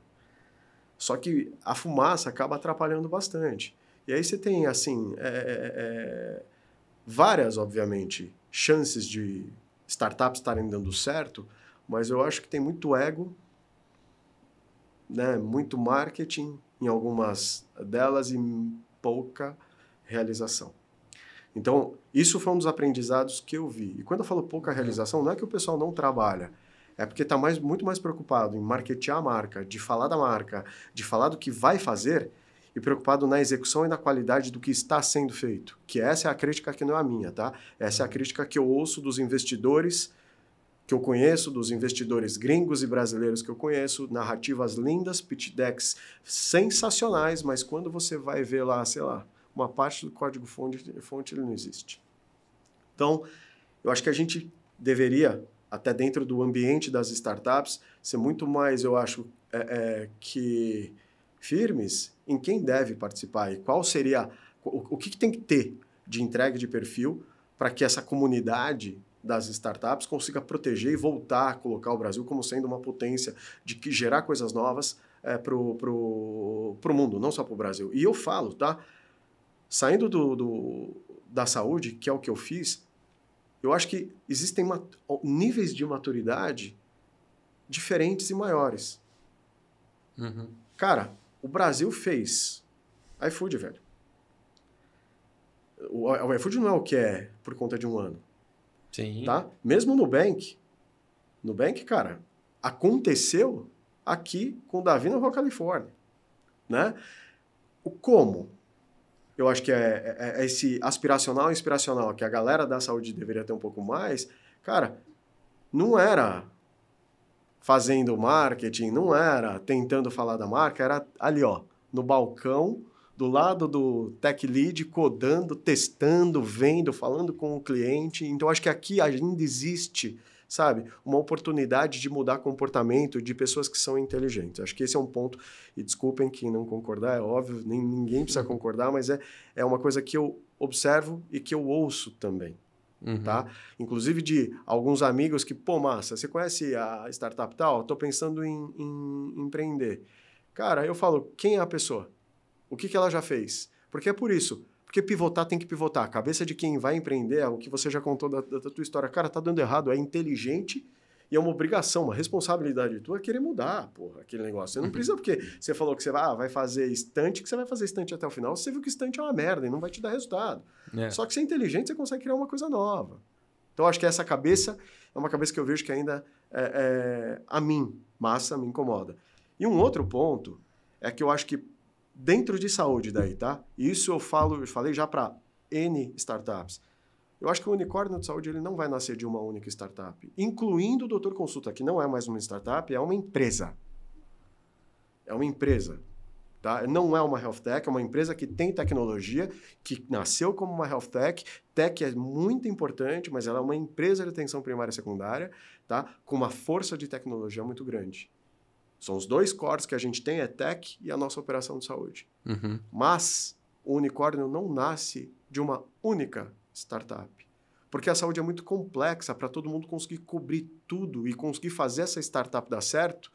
E quando você pega os anos à frente que o resto do mundo, principalmente os Estados Unidos, estão nas startups de saúde, quantas que viraram realmente um unicórnio e quantas que tiveram que dar ré, que chegaram a virar unicórnio e que hoje estão... Foram reprecificadas, ou estão fazendo um down round, ou até que morreram, né? Ou que morreram, tá? Baita lição aprendida. Eu acho que uma das grandes lições aprendidas que eu vejo do que aconteceu fora do Brasil, do que aconteceu também anteriormente no Brasil, e que eu acho que é uma oportunidade de futuro, cara, quantas mentes brilhantes estão dispostas a se juntar para começar a construir esse ambiente de uma puta empresa e de um unicórnio que pode realmente virar um iFood, um Nubank da saúde, entende? Porque, cara, isso não é a gente só, eu acho que é todo mundo. E é essa mentalidade que eu falo, que eu compartilho e que eu provoco quem me chama, sabe? Cara, o teu negócio é do caralho, é muito bom, só que ele vai ser muito melhor se ele estiver aqui e se ele estiver aqui. Então, será que 2, 3 empresas juntos, e eu motivo, eu provoco um pouco isso, eu não sou tão ativo nisso, né? Falar é bonito também, eu sei dessa parte, mas eu provoco bastante isso. Mas eu acho que quanto mais gente estiver pensando com essa cabeça, e quanto mais gente estiver discutindo com essa cabeça, um dia numa mesa de bar, num evento, senta 5, 6 e fala, cara, será que não é hora?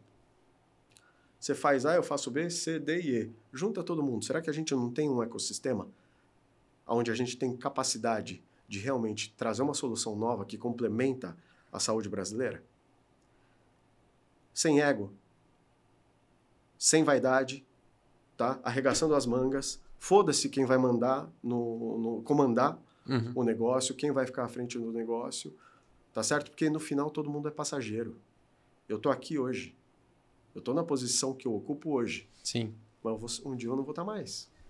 Então, cara, esse legado, eu acho que dessa conjuntura que a gente pode fazer em saúde, e tem muita gente talentosa, os que estão ouvindo a gente e que já ouviram isso de mim, que não são poucos, sabem o que eu estou falando, tá? É porque eu admiro realmente essas pessoas, cara. Tem gente brilhante no setor de saúde, cara.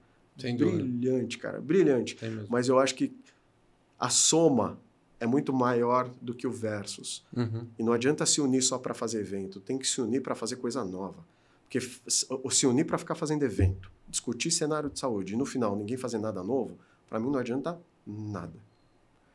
Né? Então, fazer coisas novas, e eu ia ficar muito contente, feliz de ver fusões em saúde das startups, as empresas se juntando e somando valor, sabe?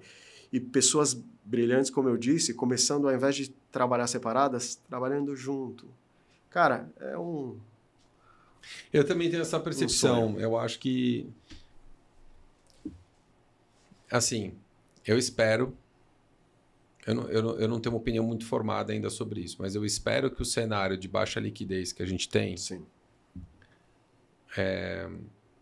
Ele fomente necessariamente... Eu acho que, invariavelmente, ele vai fomentar conversas.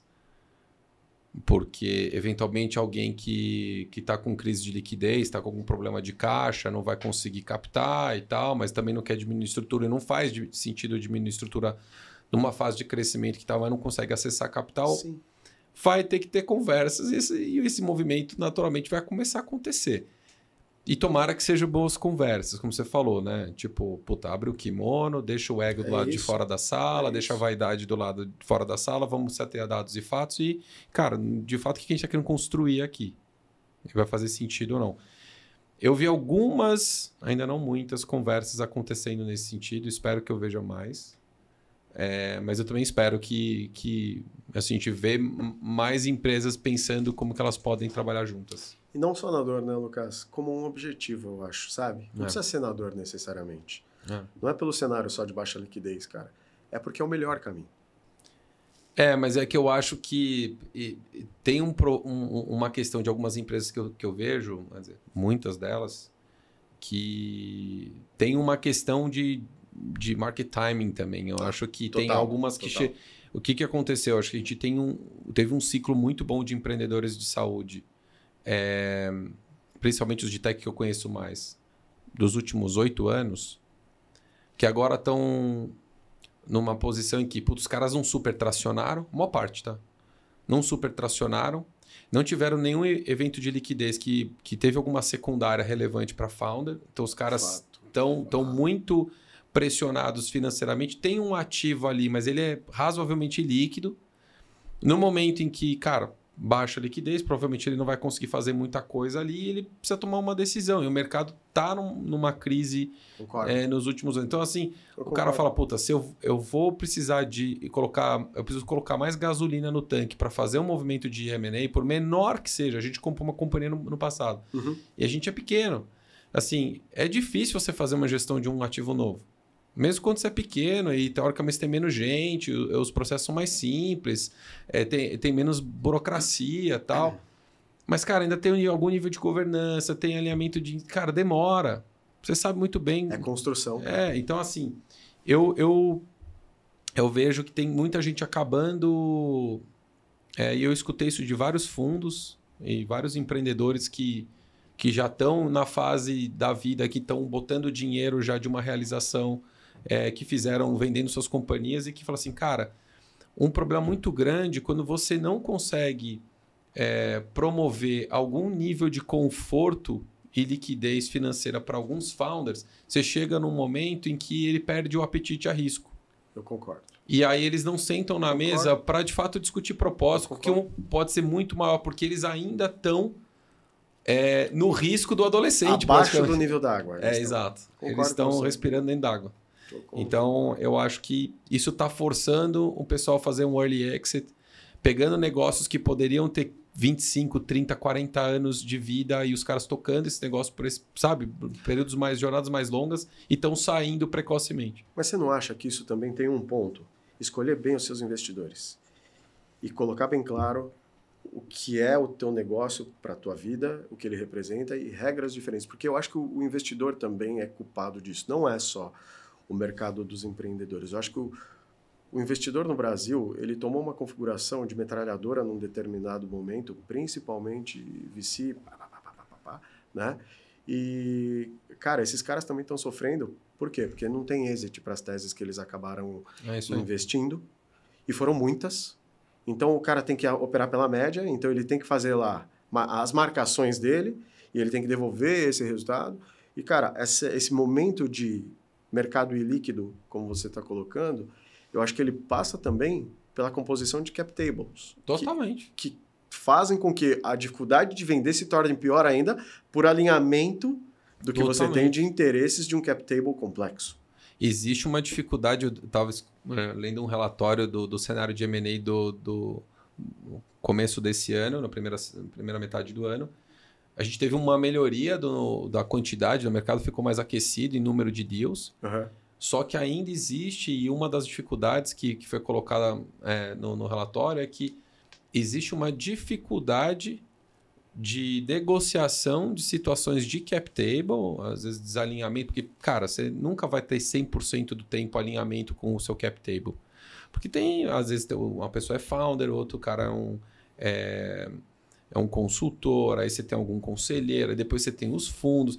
Então, assim, nem todo mundo o tempo todo vai estar 100% alinhado. Você tem que sentar para a mesa e saber negociar. Perfeito. Então, assim, tem muitas... eu vi muitos deals morrendo e muitas conversas. A gente teve conversas com concorrente, a gente teve conversa com parceiro e que algumas delas não evoluíram em função disso. A gente falou assim, cara, vai dar mais trabalho para desatar esse nó e a gente vai perder foco. Então, assim, cara, vamos botar energia no nosso próprio negócio, porque isso aqui vai demorar demais para desatar. Então, a gente desistiu, entendeu? Então, acho que tem um pouco disso. Complexo. Muito bom, cara. Duas perguntinhas finais. Eu queria só que você jogasse um pouco de luz sobre o que a gente estava conversando um pouco antes, esse movimento que a gente está observando aí do Brasil eventualmente querendo equiparar essa tarifa de 50% que os Estados Unidos impôs a gente. E o quanto é que você enxerga que isso pode afetar o nosso setor? Eu acho que é legal, tem muita gente preocupada com isso, procurando para saber, entender um pouco melhor. Então, mais cedo a gente estava falando no café um pouco sobre isso, então acho que comenta um pouco sua visão sobre isso, da tua experiência, e daí a gente vai para a finalíssima. Cara, eu acho que o efeito desemprego é um efeito que preocupa a mim, como a gente conversou antes, e o efeito, obviamente, de tarifas e custos que vão afetar principalmente a cadeia de MatMed dentro de saúde. Eu não acho que isso é um efeito que é de longo prazo, porque eu acho que pós-Covid o mundo aprendeu a não depender só de um fornecedor. Eu acho que muito do que os próprios Estados Unidos eles fornecem ao Brasil não é fabricado lá, isso é fabricado na Ásia, é fabricado em outros países, e que a gente tem a possibilidade hoje, e o mundo aprendeu a fazer compra direta, independente da marca, né? O Covid ensinou o mundo que essa era a pior situação possível, centralizar a determinados fornecedores e mercados. E eu acho que isso pode trazer um pênalti grande para o que a gente tem hoje, mas eu não acredito que esse pênalti seja de tão longo prazo, porque eu acredito que a gente vai conseguir compensar, tá, essa questão da tarifa, caso ela venha, seja ela qual for, diversificando os nossos fornecedores mundo afora. Principalmente para a Ásia, eu acho que a gente tem uma oportunidade de explorar bastante, que já é uma boa parte do que se fornece hoje para o Brasil. E veja só, não só da parte, como a gente conversou, de IFAs e de devices baratos. Estamos falando de coisa cara, estamos falando de ressonância, estamos falando de... você tem marcas como Mindray, que veio de lá, tá? Que concorre de forma muito par e passo com o GE, com o Philips. Então, hoje você tem opções para poder correr atrás e para poder trazer a mesa para tentar balancear um pouco o impacto do que você vai ter com um potencial tarifaço. A minha preocupação maior é a redução de mercado, porque isso eu, pelo menos, não me recordo de quando eu vivi isso, que é uma redução grande de mercado por desemprego, porque a gente vai acabar reduzindo a nossa produção Brasil, por conta do que a gente exporta, de repente, para lá. E aqui né, na minha parte leiga de médico, do que ouço e leio, eu tenho ainda uma dificuldade de entender como que rapidamente a gente conseguiria achar mercado para vender tudo que a gente está produzindo aqui dentro hoje, tá? E isso sim pode gerar um desemprego dentro do cenário nacional. E quando a gente vai para a saúde, a saúde ela é B2B. Majoritariamente a suplementar ela é B2B. Então, esse movimento é um movimento que pode fazer o que isso já vi lá atrás, você ter redução do número de vidas por contrato. Você não reduz contratos. Então, o número de contratos B2B na saúde suplementar continua o mesmo, só que o número de pessoas expostas, ele reduz. Por quê? Porque você começa a ter layoffs que vão gerar esses desempregos. Então, as notas e a receita do que as operadoras passam a ter vai começar a cair. E é isso, tem o desdobramento da cadeia. Né? Aí a gente vai falar do SUS, vai falar do nosso setor, onde a gente está hoje. Enfim, tem tudo isso. Então, acho que aqui é uma preocupação, né, que é onde eu, particularmente, acredito que a gente possa sofrer o grande impacto. Tá? Que é se a gente for viver realmente desemprego com aumento de custo de mate médio pesado. Isso vai ser difícil.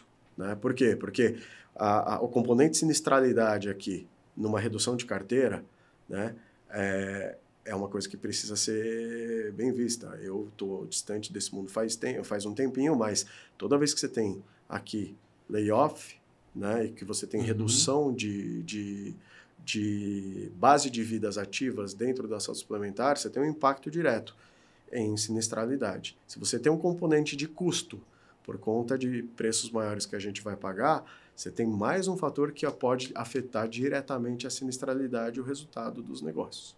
Então, acho que aqui é onde tem aí... Tem que concentrar, a gente tem que concentrar o olhar e as preocupações. E torcer para que os nossos líderes consigam negociar as decisões, né, e não deixem isso acontecer. Exato. Massa, finalíssima, a gente sempre pergunta para a galera aqui, acho que o título que a gente resolveu dar para o podcast é What's Next. A gente brincou um pouquinho com o nome da companhia, mas assim, tentando jogar um pouco de luz para o futuro.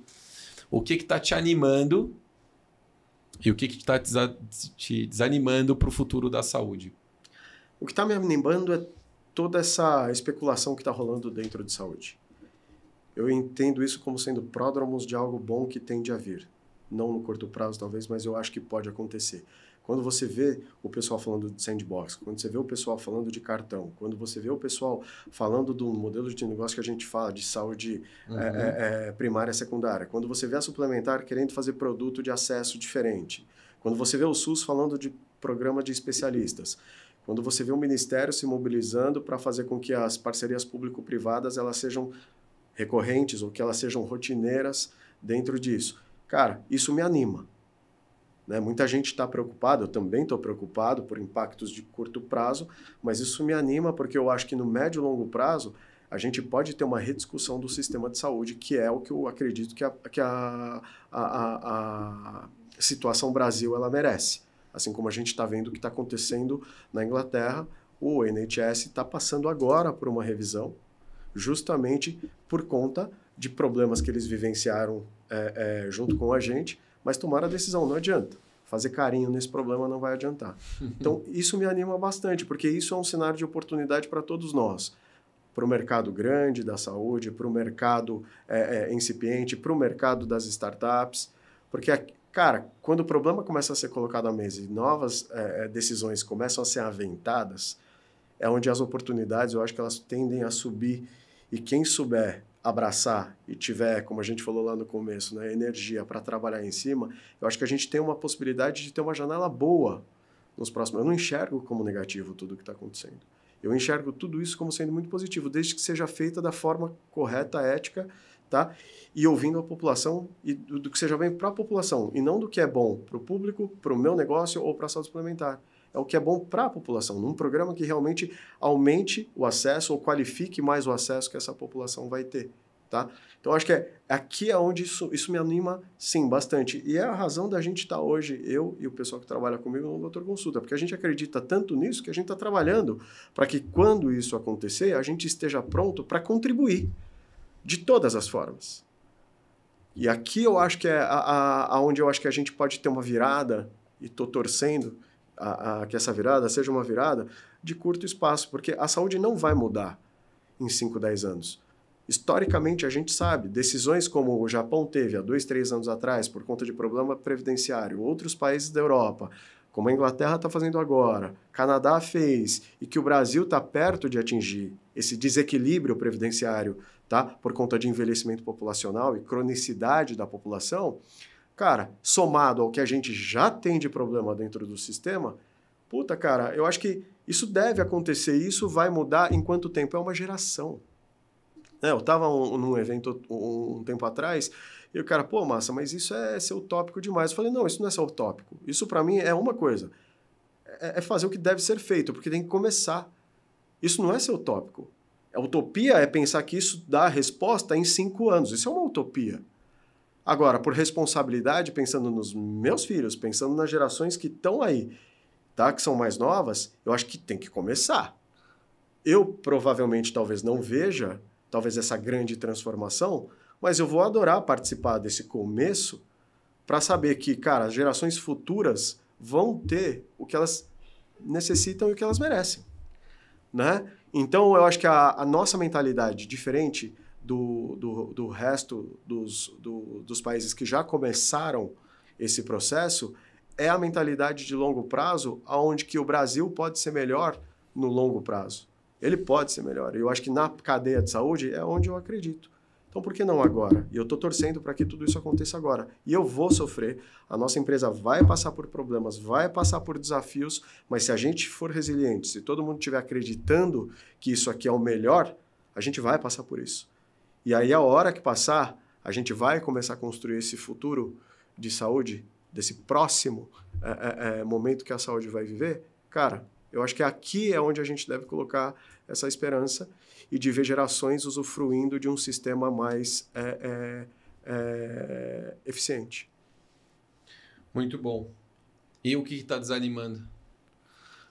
Cara, o que está desanimando? Ó, até parei para pensar. Você é um cara animado, né? O que está desanimando? Ah, cara, puta, é o que eu te falei, eu acho que eu estou num momento bom, muito bom. Então não tem algo que esteja... Tá desanimando um pouco minha performance nos meus treinos por causa do meu joelho. Mas do resto, cara, não, eu acho que não tem algo para desanimar. Eu acho que a gente aprendeu a conviver. É ruim falar isso, né? Um pouco de conformismo de um lado, mas eu acho que tem um lado positivo, que é não se desanimar com as coisas que já acontecem de forma recorrente na nossa realidade Brasil, sabe? Eu acho que me desanima a gente voltar atrás nessa questão de tarifas por falas que não deveriam, de repente, ter acontecido.